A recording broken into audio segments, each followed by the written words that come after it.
Hello friends, welcome my our YouTube channel. Video के आज के सेशन में आप सभी लोग का स्वागत है। वीडियो के आज के सेशन में हम लोग गंगा नदी तंत्र एवं उसकी सहायक नदियों के बारे में जानेंगे। विशेष रूप से हम लोग गंगा नदी तंत्र के सहायक नदियों के बारे में ही जानेंगे। पिछले क्लास की वीडियो में आप लोग गंगा नदी तंत्र के बारे में विस्तार पूर्वक से समझा, जिसे एक चित्र के माध्यम से बताया गया कैसे कैसे गंगा का निर्माण होता है। यानी गंगा नदी के नामकरण से पहले जो पंचप्रयाग होता है उसके बारे में भी बताया गया, और गंगा की उत्तर से आने वाली सहायक नदियाँ और दक्षिण से जाने वाली सहायक नदियों के बारे में भी बहुत ही बखूबी बताया गया। आज हम लोग उन्हीं नदियों की स्रोत, उनकी लंबाई और उन नदियों पर निर्मित परियोजनाओं के बारे में जानेंगे, जिसे पहले से यहाँ पर बोर्ड पर लिख दिया गया है। केवल यहाँ पर मुझे एक्सप्लेन करना होगा और मैं कुछ चीज़ों को समझा दूंगा, आप लोग को समझ में आ जाएगा। एक बार आप लोग गंगा नदी तंत्र का जो चित्र के माध्यम से जो बताया गया है उसे देख लीजिएगा और इनकी सहायक नदियों के बारे में देख लीजिएगा, याद हो जाएगा। चित्रों का प्रयोग करते रहिए, जितना अधिक मानचित्र का प्रयोग करेंगे भूगोल उतने अच्छे से समझ में आएगा। देखिए, उत्तर से आकर मिलने वाली नदियों में रामगंगा सबसे पहले आपका रामगंगा। तो रामगंगा नदी की कुल लंबाई 596 किलोमीटर है और इसका जो उद्गम होता है, जो स्रोत होता है वो कुमायूं हिमालय, ठीक है। जैसे कि मैंने जब हिमालय चैप्टर पढ़ाया था तो हिमालय में मैं प्रादेशिक विभाजन बताया था नदी घाटियों के आधार पर, जिसमें पंजाब हिमालय, कुमायूं हिमालय, नेपाल हिमालय और असम हिमालय 4 भागों में से बांटा गया था। तो ये जो कुमायूं हिमालय है वही हिमालय है। तो इसका जो स्रोत है ये कुमायूं हिमालय से इसका स्रोत होता है, यानी कि उद्गम होता है कुमायूं हिमालय से। और इसका जो अपवाह क्षेत्र है यह उत्तराखंड और उत्तर प्रदेश दोनों राज्यों में ये प्रवाहित होता है। इसका जो निकास होता है ये कन्नौज के पास गंगा से मिल जाती है। तो कन्नौज ये कहाँ पर है? ये कन्नौज उत्तर प्रदेश में है और उत्तर प्रदेश के कन्नौज के पास ये गंगा से मिल जाती है। और दूसरी नदी कौन सी है? गोमती नदी। इसकी कुल लंबाई कितनी है? 960 किलोमीटर है। इसका जो स्रोत है कहाँ पे है? तो उत्तर प्रदेश का पीलीभीत जिला का एक फुलहर झील है। तो पीलीभीत जिले में ही एक झील है जिसका नाम फुलहर झील है। तो इसी फुलहर झील से ही गोमती नदी उद्गमित होती है और इसका अपवाह क्षेत्र यूपी में है। इसका अपवाह क्षेत्र कहाँ है? यूपी में है, केवल एक राज्यों में है। और गंगा की यही एकमात्र ऐसी सहायक नदी है जो मुख्य रूप से मैदानी क्षेत्रों से निकलती है और मैदानी क्षेत्रों में ही गंगा से ये मिल जाती है। और इसका जो निकास कहाँ पे है? तो ये गाजीपुर में औड़ियार के निकट गंगा से ये मिल जाती है। औड़ियार है या कुछ और है तो गाजीपुर में ही मिल जाती है ये। चलिए ठीक है, कोई दिक्कत नहीं है। अब इसके बाद घाघरा नदी है। तो जो घाघरा नदी है, तो घाघरा नदी की कुल लंबाई 1080 किलोमीटर है। घाघरा नदी को उत्तर प्रदेश में घाघरा कहते हैं, जबकि इसे नेपाल में करनाली के नाम से जाना जाता है। किस नाम से जाना जाता है? तो नेपाल में इसे करनाली के नाम से जाना जाता है। और इसका जो स्रोत है यह नेपाल के गुर्ला मंधाता चोटी के निकट मापचा चुंगी, ये मापचा चुंगी हिमनद से ये निकलती है और जहाँ पर ये चेसा पानी गार्ज का निर्माण करती है, यहीं पर जहाँ से निकलती है यहीं पर ये चेसा पानी गार्ज का निर्माण करती है। और नेपाल में इसे करनाली के नाम से जाना जाता है। उत्तर प्रदेश में इसे घाघरा कहते हैं। क्या कहते हैं? घाघरा कहते हैं। और सहायक नदियों में देखा जाए तो शारदा, सरयू जिस किनारे अयोध्या बसा हुआ है, राप्ती, बूढ़ी राप्ती इसकी सहायक नदियां हैं। और इसका निकास कहाँ होता है? तो ये बिहार के छपरा जिले के पास गंगा से मिल जाती है। जो घाघरा नदी है ये बिहार में छपरा के पास गंगा से मिल जाती है। अब इसके बाद हम लोग गंडक नदी को देखते हैं। तो गंडक नदी की कुल लंबाई 630 किलोमीटर है। नेपाल इसका जो स्रोत है ये नेपाल हिमालय, तो नेपाल में इसे नराड़ी के नाम से जाना जाता है। और इसका अपवाह क्षेत्र उत्तर प्रदेश है, बिहार, ठीक है। तो और ये उत्तर प्रदेश और बिहार के मध्य सीमा भी बनाती है। कौन सी नदी? गंडक नदी उत्तर प्रदेश और बिहार के मध्य सीमा बनाती है। और इसका जो निकास है वो बिहार के सोनपुर एवं हाजीपुर के मध्य गंगा से ये मिल जाती है। तो ये भी नदी आकर के उत्तर से आएगी और गंगा नदी से मिल जाएगी गंडक नदी। कोसी नदी को देखते हैं। बिहार की सबसे तबाह मचाने वाली नदी है, ये तो बिल्कुल तबाह कर देती है ये नदी। कोसी नदी की कुल लंबाई 729 किलोमीटर है। इसका भी स्रोत क्या है? नेपाल हिमालय का पूर्वी भाग, जिसे कौशिकी प्रदेश के नाम से जाना जाता है। तो नेपाल हिमालय का जो पूर्वी भाग है वहाँ पर ये जो कोसी नदी है, ये कोसी नदी एक्चुअली जहाँ से इसका उद्गम होता है, जहाँ से नदी निकलती है, तो ये एक धारा के रूप में नहीं निकलती है बल्कि 7 धाराओं के रूप में निकलती है। और ये 7 धाराएँ क्या करती हैं कि नेपाल के पूर्वी भाग में अवसादों को ले आकर के इकट्ठा कर देती है और वहाँ पे थोड़ा सा तराई मैदानों का निर्माण हो जाता है। उसी को कौशिकी प्रदेश कहते हैं और यहीं से 7 नदियाँ निकलती हैं। इसे सप्तकोशी के नाम से जाना जाता है। अब इन सप्तकोशी का यहाँ पर देखिए मैंने ट्रिक लिखा है, आप लोग भी अपना एक ट्रिक बना सकते हैं। सुन त अभोली ताई, सुन त अभोली ताई। सुन से सुन कोशी, त से तमोर कोशी, अ से अरुण कोशी, अभो से भोटे कोशी, ली से लिखू कोशी, ताई से तामा कोशी और ये इंद्रावती। अब इनमें मुख्य 3 ही नदियां हैं जो कोशी नदी का निर्माण करती है। ये देखिए बाएं तरफ से अरुण कोशी आ रही है, दाएं तरफ से तमोर कोशी आ रही है। ये दोनों दोनों मिलती हैं तो इन दोनों को मिलने से जो एक नदी बनती है उसे सुन कोशी कहते हैं और यही सुन कोशी आगे जा कर के कोशी के रूप में जानी जाती है। और ये जो कोशी नदी है इसे बिहार का शोक कहते हैं। क्यों कहते हैं? क्योंकि कोसी नदी बिहार में मैदानी क्षेत्रों में जब प्रवेश करती है तो ये अपने मार्ग को बहुत तेज़ी से परिवर्तित कर देती है। तो मार्ग में परिवर्तन के कारण इसे बिहार का शोक कहा जाता है। अब इसके बाद दक्षिण से आकर मिलने वाली नदियों में यमुना नदी। अब देखिए गंगा की सबसे लंबी सहायक नदी जो है वो यमुना नदी है और यमुना नदी की कुल लंबाई 1376 किलोमीटर है। इसका स्रोत क्या है? तो बंदर पुछ के निकट यमुनोत्री हिमनद से ये निकलती है और इसका जो अपवाह क्षेत्र है ये मंसूरी, नागटिब्बा और शिवालिक को काटते हुए हिमाचल प्रदेश में पवोंटा। तो ये जो पवोंटा है ये सिख धर्मों का एक पवित्र स्थल माना जाता है। हिमाचल प्रदेश में यह पवोंटा। तो ये देखिए ये कभी कभी पूछ लेता है कि पवोंटा कहाँ पे है, तो ये पवोंटा जो है ये सिखों का एक धार्मिक स्थल है, हिमाचल प्रदेश में है। वहाँ पहुँचती है तब उसके बाद ये हरियाणा, दिल्ली और यूपी में आकर के इलाहाबाद के निकट, या कह सकते हैं कि इलाहाबाद प्रयागराज में ही गंगा नदी से ये मिल जाती है। अब इसके बाद इसमें आप नोट में देखिए कि GAP2 यानी कि गंगा एक्शन प्लान 2 में 3 नदियों को शामिल किया गया। एक नदी यमुना, दूसरी गोमती, तीसरी दामोदर। यमुना कानपुर में सर्वाधिक प्रदूषित नदी है और दामोदर नदी को जैविक मरुस्थल के नाम से भी जाना जाता है, यानी कि दामोदर नदी का एक उपनाम दिया गया है जैविक मरुस्थल। पूछा जाता है कि किस नदी को जैविक मरुस्थल की संज्ञा दी गई है, तो उसका जो आंसर होता है वो होता है दामोदर नदी। क्योंकि जो दामोदर नदी जहाँ से निकलती है वहाँ पर बहुत अधिक मात्रा में खनन उद्योग होता है और उस खनन उद्योग का जो वेस्ट मटेरियल होता है उसी नदी में ही प्रवाहित कर दिया जाता है और नदी के जितने भी जीवित जीव होते हैं वे मर जाते हैं और इसी कारण से इसे वहाँ का कह सकते हैं कि जैविक मरुस्थल का नाम दिया गया है। अब इसके बाद सहायक और चंबल। इसकी सहायक किसकी? यमुना नदी की सहायक नदी कौन सी है? चंबल नदी है। तो चंबल नदी की देखिए कुल लंबाई 1024 किलोमीटर है और इसका स्रोत है मध्य प्रदेश का महू उच्च भूमि के जाना पाव पहाड़ी से निकलती है। तो ये मध्य प्रदेश के महू उच्च भूमि के जाना पाव, यहाँ पर लिखा हुआ है जाना पाव, ये महत्वपूर्ण है, जाना पाव पहाड़ी से निकलती है। और इसका जो अपवाह क्षेत्र है मध्य प्रदेश से राजस्थान है और उत्तर प्रदेश है। तो मध्य प्रदेश, राजस्थान और उत्तर प्रदेश के मध्य इसका अपवाह क्षेत्र है। लेकिन इनमें से जो मध्य प्रदेश है, मध्य प्रदेश और उत्तर प्रदेश के मध्य यह नदी जो चंबल नदी है मध्य प्रदेश और उत्तर प्रदेश के मध्य सीमा बनाती है और इसका जो निकास होता है वो उत्तर प्रदेश में इटावा के पास यमुना से ये मिल जाती है। इसकी जो परियोजनाएं हैं, इस नदी पर निर्मित कुछ परियोजनाएं हैं जिनमें गांधी सागर है, जवाहर सागर है, राणा प्रताप सागर है, कोटा बांध है। अब देखिए जो गांधी सागर है ये मध्य प्रदेश में है, जवाहर सागर, राणा प्रताप सागर और कोटा बांध। तो ये जो कोटा बांध है ये मगरमच्छों के लिए जाना जाता है और ये तीनों जो ग्रीन कलर से लिखे गए हैं ये तीनों यानी जवाहर सागर, राणा प्रताप सागर और कोटा बांध सागर ये तीनों ही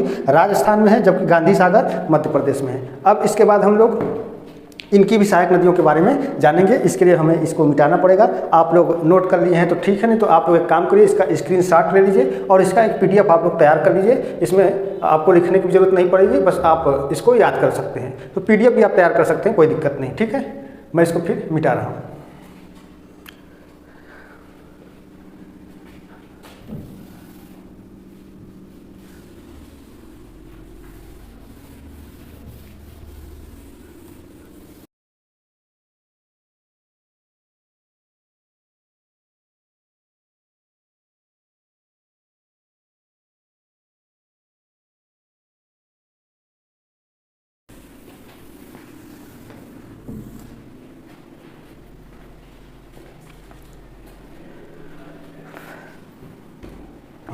तो अभी आप लोगों ने जो नदियाँ देखा, हम लोग एक नदी को देखे जो गंगा नदी में उत्तर की तरफ से आकर के मिलने वाली सहायक नदियाँ थी और दक्षिण की तरफ से यानी प्रायद्वीपीय पठार की तरफ से जाकर के मिलने वाली मुख्य रूप से सहायक नदी और कह सकते हैं कि सहायक नदियों को हम लोगों ने देखा। अब कुछ और नदियां हैं जो दक्षिण से आकर के मिलती हैं, उन नदियों के बारे में हम लोग जानते हैं। इन सब नदियों को आप लोग अच्छे से नोट कर लीजिए, पढ़ लीजिए, तैयार कर लीजिए, क्योंकि ये विभिन्न प्रकार की प्रतियोगी परीक्षाओं में ये सब पूछे जाती हैं। और मैंने इतना पर्याप्त मटेरियल आप लोग को दे दिया है कि अब आप लोग को किसी अन्य किताब की या कह सकते हैं नोट्स की ज़रूरत नहीं पड़ेगी। आप लोग चाहें तो एनसीईआरटी का अध्ययन कर लीजिए, और एनसीईआरटी का अध्ययन तो करना ही पड़ेगा। अब इसके बाद है चंबल नदी के बाद सिंध नदी है।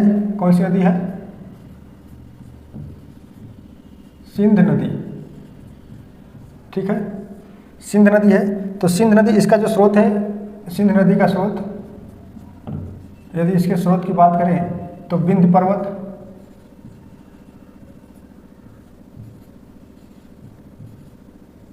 विंध्य पर्वत,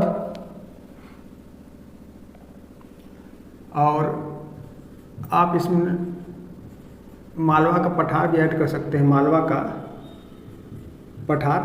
और इसके बाद इसका जो प्रवाह क्षेत्र है, प्रवाह क्षेत्र, तो इसका जो प्रवाह क्षेत्र है सिंध नदी का प्रवाह क्षेत्र, वो मालवा का पठार ही है। कौन सा है? मालवा का पठार। और इसका जो निकास है, निकास की यदि बात करें तो ये जो सिंध नदी है ये औरैया में यमुना से मिल जाती है ना,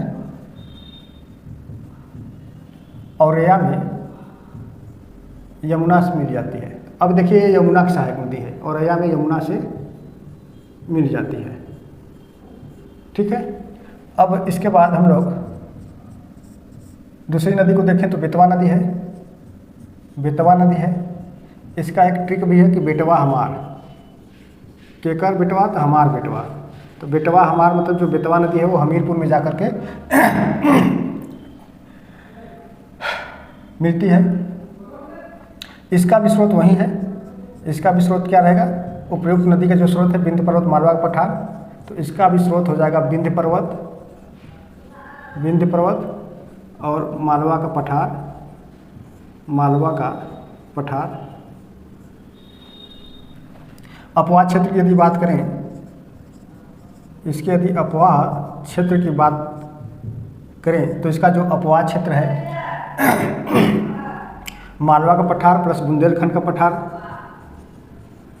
मालवा का पठार प्लस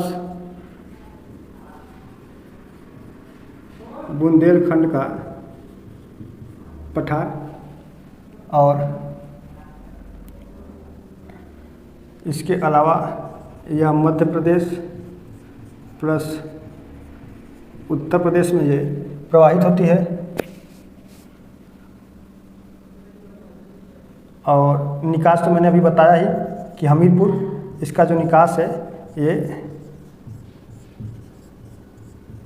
हमीरपुर के पास यमुना से मिल जाती है। किससे मिलेगी? यमुना से, यमुना से मिल जाती है।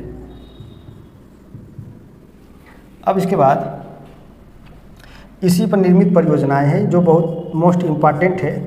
परियोजनाएं, बेतवा नदी पर निर्मित परियोजनाएं, ये कई बार प्रतियोगी परीक्षाओं में पूछा गया है। तो इसके लिए मैं किसी अन्य कलर का यूज कर लूँ तो ठीक रहेगा। तो इस पर जो निर्मित परियोजनाएं हैं तो देखिए, तो रानी लक्ष्मीबाई है, माता टीला है, राजघाट है। तो इन पर निर्मित परियोजनाएं देखिए, रानी लक्ष्मीबाई, रानी लक्ष्मीबाई, माता टीला, परीक्षा बांध और राजघाट परियोजना है। राजघाट परियोजना, इस पर निर्मित ये 4 परियोजनाएं हैं। और ये जो चारों परियोजनाएं हैं ना, ये देखिए, ये जो चारों परियोजनाएं हैं, इन चारों परियोजनाओं के बारे में आप एक नोट करिए कि ये जो चारों परियोजनाएं हैं ये यूपी और मध्य प्रदेश की, यूपी प्लस एमपी की संयुक्त परियोजना है, संयुक्त परियोजना है। अब इस जो परियोजनाएं हैं बेतवा नदी की, इसे मैं ट्रिपल स्टार दे रहा हूँ। ये बहुत ही महत्वपूर्ण है, जिसमें माता टीला, रानी लक्ष्मीबाई और परीक्षा डैम, ये तीनों बहुत बार परीक्षाओं में पूछा गया है। अब इसके बाद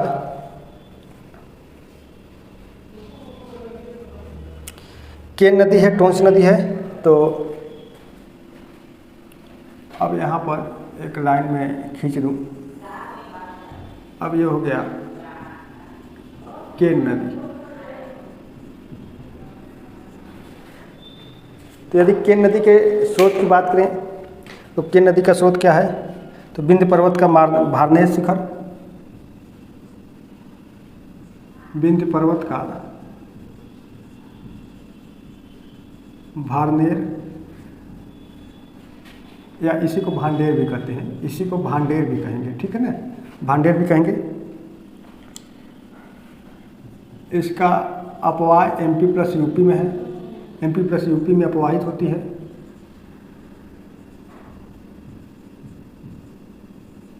और इसके बाद इसका जो निकास है,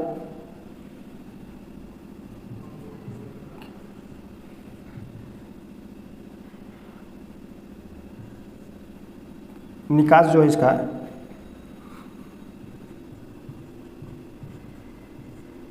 प्रयाग के निकट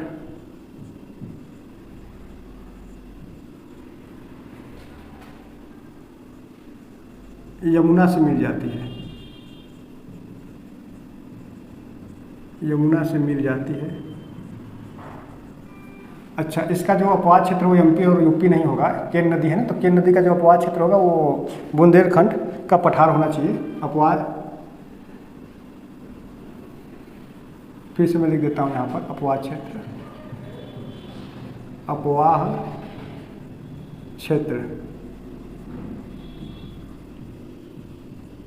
बुंदेलखंड का पठार, ठीक है। अब इसके बाद टोंस नदी, अब कौन सी नदी है? तो ये टोंस नदी, टोंस नदी।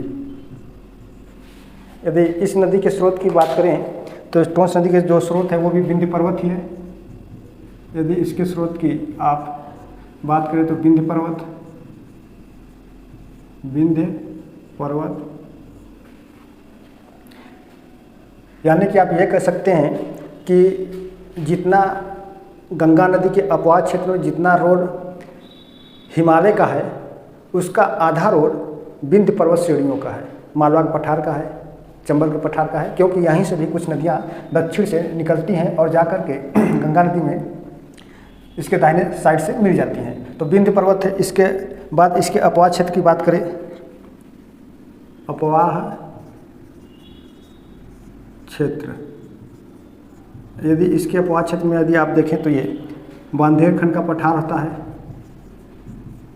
बांधेर खंड, या इसी को कहीं बघेल खंड भी कह दिया जाता है, बांधेर खंड का पठार, इसका अपवाद क्षेत्र है टोंस नदी का। इसके अलावा एमपी प्लस यूपी है, एमपी प्लस यूपी भी है, इसका अपवाद क्षेत्र एमपी और यूपी में है। और इसके निकास की यदि आप बात करें तो ये आकर के सीधे गंगा से डायरेक्ट मिलती है, तो ये कह सकते हैं कि प्रयागराज के निकट, प्रयागराज के निकट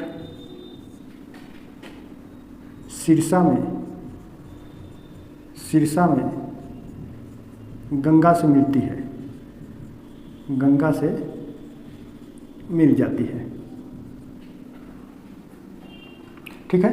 अब देखिए दक्षिण पठार से, या कह सकते हैं कि उसके दाहिने तट से, गंगा नदी के दाहिने तट से आकर के मिलने वाली जो नदी है, दक्षिण के प्रायद्वीपीय पठार से आने वाली जो नदियां हैं वो गंगा नदी के दाहिने तट से आकर के मिलती हैं। तो उनमें ये सवाल बन जाता है कि कौन सी नदी डायरेक्ट आकर के गंगा नदी में मिल जाती है। जो प्रायद्वीपीय पठार से नदी जो उद्गमित हो रही है वो कौन सी नदी आकर के गंगा नदी में डायरेक्ट मिलती है? तो उसमें दो ही नदी है, एक टोंस नदी और दूसरी सोन नदी, ठीक है। उसके अलावा ये यमुना नदी तो मिलती है, तो बाकी यमुना की सभी सहायक नदियाँ हैं, जैसे चंबल हो गया, और चंबल की कुछ सहायक नदियाँ हैं जिनमें क्षिप्रा है, काली सिंध है, पार्वती है, ठीक। फिर उसके बाद यमुना की सहायक नदियाँ हो जाती हैं। तो इनमें जो टोंस नदी है ये गंगा में डायरेक्ट मिलती है, और सोन नदी भी गंगा में डायरेक्ट मिल जाती है। अब इसके बाद जो नदी है वो नदी आपकी सोन नदी है, ठीक है, सोन नदी, सोन नदी, ठीक है। अब सोन नदी को हम लोग देखते हैं, इसके लिए हम लोग एक फिगर का यूज कर दें तो ज़्यादा अच्छा होगा। यहाँ पर आप देखें तो स्रोत पहले इसका लिख देते हैं, स्रोत। तो इसका जो स्रोत है ये अमरकंटक का पठार है, अमरकंटक की पहाड़ी होगी, पठार नहीं होगा, अमरकंटक की पहाड़ी। और इसके अपवाह की यदि हम लोग बात करें, अपवाह की यदि बात करें तो ये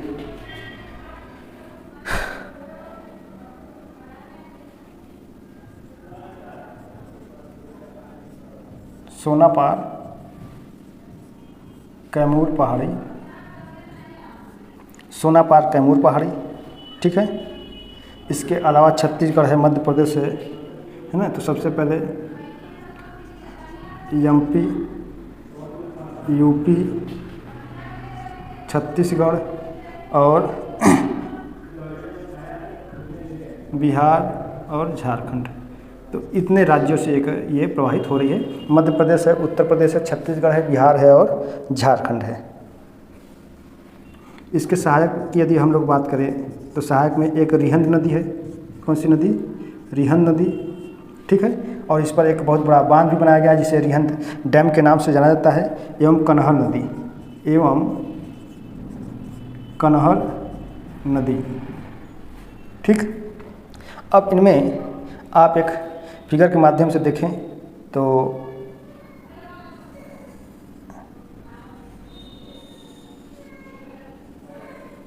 ये हो गया उत्तर प्रदेश। उत्तर प्रदेश के नीचे आप आ जाइए तो ये मिल जाएगा मध्य प्रदेश।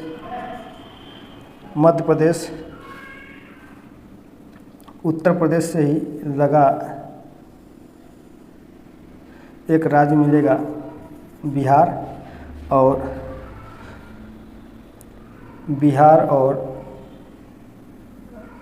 मध्य प्रदेश और उत्तर प्रदेश से लगा एक मिल जाएगा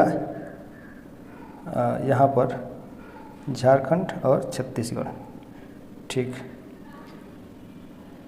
यहाँ पर ये हो जाएगा झारखंड और ये हो जाएगा छत्तीसगढ़। अब इनमें एक आपको अमरकंटक की यहाँ पर अमरकंटक है, ये दिखाई दे रहा होगा। ये अमरकंटक की पहाड़ी हो गई, यहाँ मैं लिख दूँ अमरकंटक, ठीक है। छत्तीसगढ़ को थोड़ा और नीचे तक कर दीजिए, छत्तीसगढ़ को और नीचे तक कर लिया जाए तो ठीक रहेगा।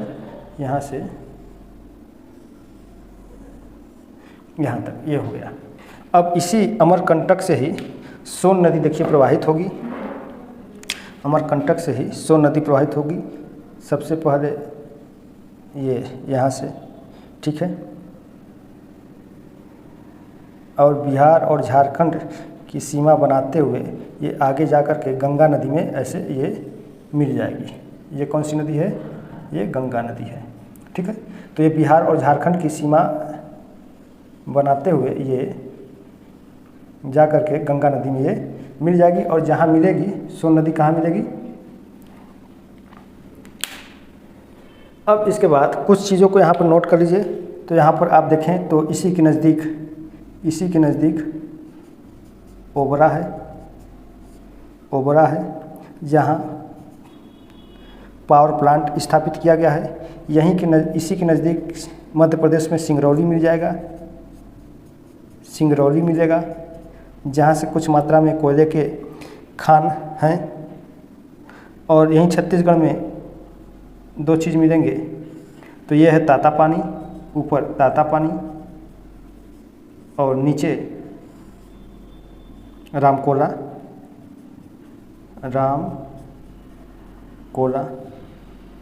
ठीक। अब इस पर निर्मित परियोजनाओं को हम लोग देख लेते हैं। अब सोन नदी पर निर्मित परियोजनाएं, बस ये राष्ट्र नदी है। इसके बाद हम लोग गंगा नदी को पूर्णतः पढ़ चुके रहेंगे। गोविंद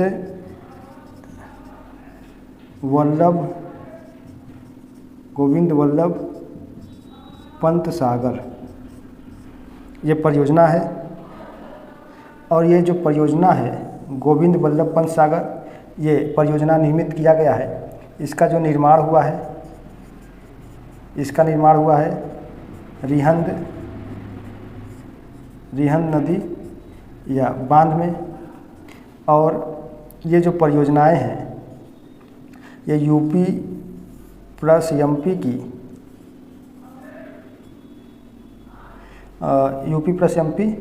की संयुक्त परियोजना है। कुछ किताबों में आपको बिहार भी मिल जाएगा, यूपी भी, मध्य प्रदेश और बिहार भी मिल जाएगा। तो ये हम लोगों ने गंगा की जो मुख्य रूप से जो सहायक नदियाँ रहीं उन सभी के बारे में आज हम लोगों ने बहुत ही विस्तार पूर्वक जान लिया। ये विभिन्न प्रकार की प्रतियोगी परीक्षाओं की दृष्टि से बहुत ही महत्वपूर्ण है, चाहे वह किसी राज्य का लोक सेवा आयोग का परीक्षा हो, चाहे किसी राज्य के टीजीटी, पीजीटी, भूगोल से संबंधित शिक्षक भर्ती परीक्षा हो, या कह सकते हैं कि सामान्य ज्ञान की दृष्टि से भी यह जो अपवाद तंत्र है बहुत ही महत्वपूर्ण है। इसलिए आप लोग इसे अवॉइड न करें, बिल्कुल पूरा वीडियो देखें और इसे अपना एक नोट्स बनाएं, ठीक है। अब इसके बाद हम लोग प्रायद्वीपीय अपवाद तंत्र के बारे में जानेंगे। आज के क्लास में बस इतना ही। वीडियो अच्छी लगी हो तो आप लोग वीडियो को जरूर लाइक करिएगा, शेयर करिएगा, कमेंट करिएगा, और जो लोग चैनल पर पहली बार आए हैं वे लोग चैनल को जरूर सब्सक्राइब कर लीजिएगा। Thank you.